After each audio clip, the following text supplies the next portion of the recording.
Welcome to our session on collaborating with educational interpreters of spoken languages.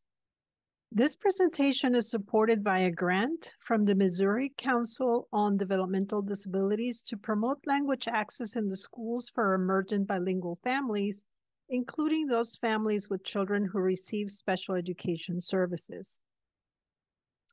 My name is Ana Soler, and I am the chairperson of the National Association of Educational Translators and Interpreters of Spoken Languages, or NAETISL, and the founder of CESO Inc. I have been a curriculum developer, interpreter, translator, and trainer for about 25 years and have authored several courses for spoken language interpreters in healthcare and education, and also translators in education. I have been an adjunct instructor for the University of Georgia for 10 years, and I'm currently pursuing a PhD in special education. My research interests include the impact of interpreter qualifications and training on family engagement in the fulfillment of inclusive education. Our goal with this presentation is to understand the preparation and hiring practices for qualified spoken language interpreters in education, and also their contributions to language access and equity of communication for families of students with intellectual and developmental disabilities. So, why do we need to think about improving or expanding our language access processes? Well, the number of students with disabilities that are also emergent bilinguals or English learners has grown in every state, including in states like Missouri and Kansas with a young and new immigrant population. They are represented across disability categories, with 7% of English learners served under the intellectual disability category. As you can imagine, language differences between families and educators make participating and engagement difficult, which affects the family's full participation in the educational experience of their children. And in the area of special education, this disconnection between cultures and languages makes the assessment, the referral, and provision of services to emerging bilingual students with disabilities even harder. But beyond these concerns, we are listening to this presentation because we know and believe that we must take care of our families in order to take care of our students. And engaging with all of our families, including our emergent bilingual or multilingual families, is one of our goals. And so when we talk about language access, I want to encourage you to think of it as a journey and not really a destination. Providing language access is an ongoing process that involves constant and consistent identification, training, communication, monitoring, and evaluation of the human and financial resources. And we will talk about each of these processes in more detail. The first step in this process of providing language access for all is really to understand the way that our families of students with intellectual and developmental disabilities interact with your school personnel. So this means defining the encounters that our families have with front office personnel, with special education teachers, paraprofessionals, and others to check on progress, report concerns, and so much more. Do families and educators interact mostly through in-person meetings, for example, or phone calls, virtually? Or do you communicate information through school-wide events, your website, and written communications such as newsletters and bulletins? So identifying these communication opportunities will help us determine where and when to allocate our limited school resources.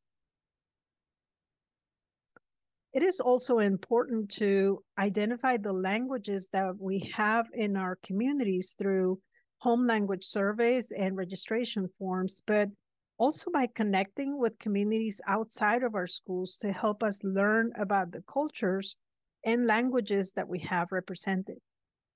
Oftentimes, establishing these initial connections with faith-based and community-based organizations that work closely with immigrant and refugee populations will result in additional language resources that can help us connect with families in the future. They can also help us determine if communication is preferred in a written or spoken formats, depending on the population served. So once we understand and identify our language needs, we can determine how to best offer two primary types of language assistance services through interpreters and translators. So we will talk about the skills that we should expect from interpreters next, but I do want to emphasize that a bilingual person in your school may not necessarily be able to provide interpretation services. Interpreting requires a separate set of skills to ensure that your information is relayed accurately and completely while protecting the confidentiality and privacy of our students and families. Really having the ability and skill to relay information verbally from one language to another does not mean that the same person can provide you with a written rendition of a message, for example. Not everyone who speaks a language fluently can read and write it, and some populations may feel more comfortable with spoken messages rather than written materials. Because an interpreter acts like your voice, we want to make sure they have received the appropriate training and have mastered the techniques to relay complex special education procedures in a way that is culturally sensitive and respectful of language variations, such as those found in Spanish and Arabic, French, and other languages. Our organization, NAETISL, has followed the recommendations of statewide language access work groups in Massachusetts and Washington State to establish 3 different levels of interpreter skills. And you can use this model to identify and organize the bilingual personnel or freelance interpreters that you have available to provide language access and determine the additional training they will need to move from one tier to another. But really, anyone providing interpreter services should have demonstrated language proficiency skills in both English and their working language or languages. There are various avenues to provide this language proficiency verification, and you will find additional information in our resources slide later on. A Tier 1 interpreter provides basic interpretation services to support families and educators with spontaneous or informal interactions, such as front office inquiries or registration, bus transportation questions, and simple communication. With additional training, a Tier 1 interpreter can move on to the Tier 2 level and collaborate with educators and families during parent-teacher conferences, student support team meetings, meetings without a legal context, attendance conferences, and meetings requiring consecutive interpretation and sight translation skills. Consecutive interpretation skills involve relaying information from one language to another while pausing for each speaker and requires interpreters to learn to use note-taking and shorthand to capture an entire message with accuracy. Sight translation is the oral rendition of text written in one language into another language. So this requires skills in reading comprehension, translation, and interpretation.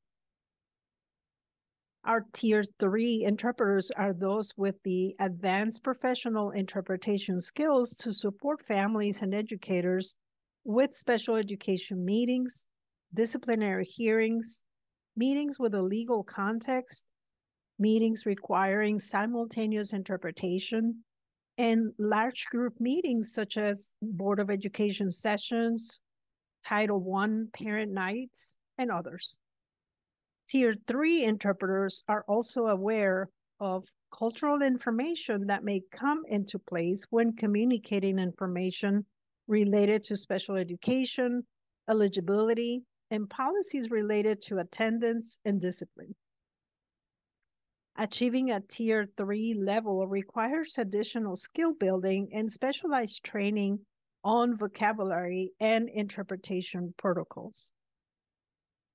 All interpreters should be familiar and be able to manage different types of platforms and technology to render messages not only in person, but also over the phone and video, and perhaps in a hybrid format with some participants attending a meeting in person and others virtually. Whether a school collaborates with school-based personnel or freelance interpreters from a language services agency, those providing interpretation services must have received the appropriate training on our code of ethics, standards of practice, education terminology, and the specific jargon and vocabulary used in your school district. Training is important, not only for interpreters, but also for school staff to know how to proceed if a language need is identified. School staff will need to be aware of existing resources in your school, the level of training needed for interpreters working in the special education field, and the school policies related to language access. They also need to be aware of the implications of collaborating with family members and minors to interpret complex information. Although it may be easier to reach out to one of these individuals when a language access need arises, we must remind school staff that family members and minors may not be able to share information impartially and may not have the language skills to communicate information accurately. Having the responsibility of interpreting for their parents or other adults adds an unnecessary burden on bilingual minors, which affects family dynamics, roles, and responsibilities. It is important that families are made aware of how to collaborate with an interpreter and the interpreter's role as a neutral and impartial party. I will share some resources you can use to communicate the availability of services and various points of contact with families. The language access process must be monitored and evaluated, ideally through feedback from staff and families on the services provided. Soliciting feedback from community-based organizations and families about the language access resources you provide can help identify gaps and additional resources needed.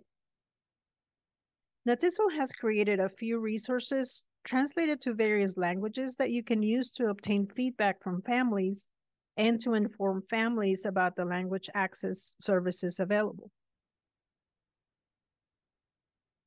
Lastly, interpreters in all tier levels can benefit from continuing education and skill building opportunities to improve their performance and expand their vocabulary in general and special education settings. A process to inform new staff about language access policies and services must be in place to ensure continuity of services for families, as well as multilingual messages for families to understand what they should expect from a trained interpreter. So there's really not a one way to achieve language access and equity in communication, as our communities are diverse and we must adapt to our financial and human resources. But basic compliance with federal language access is a first step, and we must continuously improve this process to ensure that families and educators can communicate through a qualified and trained professional interpreter always. Some additional suggestions to promote language access for families include changing the barrier mindset that we have about language. We must remember that many of our linguistically diverse families can actually understand more English than they can speak. But because of the complexity of the special education processes and the differences in our educational systems, they may feel more comfortable communicating with a professional interpreter. So removing the limited English proficient label can also help families feel more welcomed, as being bilingual or multilingual should be perceived as a gift rather than a limitation.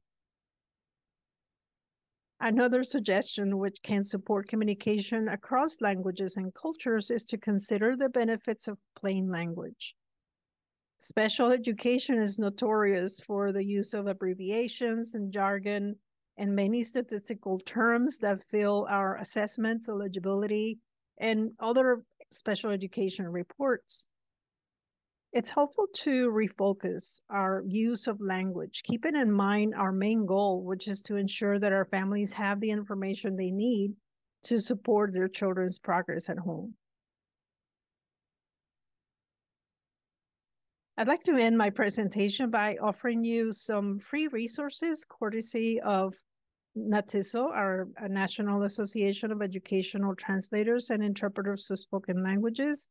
Our organization is establishing the standards and qualifications for interpreters and translators in education, and we are currently working on creating a pilot test to nationally certify spoken language interpreters in education and support accountability and ongoing training. So you will find on our website our National Code of Ethics, best practices for interpreters and educators in special education settings, some tools for families to provide feedback on interpretation services, and different professional development opportunities for interpreters in your schools. These are some additional resources on ways to engage multilingual families and tools such as the I Speak cards, which are translated tools for families to communicate their preferred language and also their need for an interpreter, as well as other materials that you can use to start or improve your language access journey. Thank you for listening, and feel free to reach out if we can support you in any way.